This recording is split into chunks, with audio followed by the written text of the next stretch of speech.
అందరికీ నమస్కారం. మీరాబాయి గారి గురించి 10వ భాగంలో మనం చెప్పుకుంటున్నాం.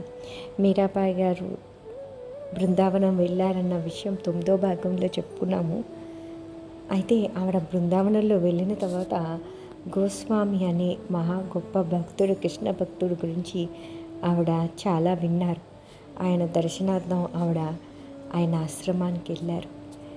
అయితే ఆవిడ స్త్రీ అవ్వటం నుంచి ఆ గోస్వామి అనే ఆయన నిరాకరిస్తారు ఆవిడకి దర్శనం ఇవ్వటానికి.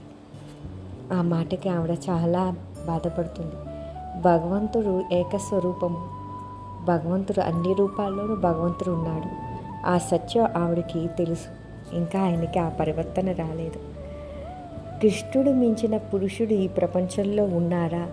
ఆయన ఒక్కడేగా పురుషుడు, మిగతా వాళ్ళందరూ స్త్రీతో సమానంగా అని అన్నది ఆవిడ.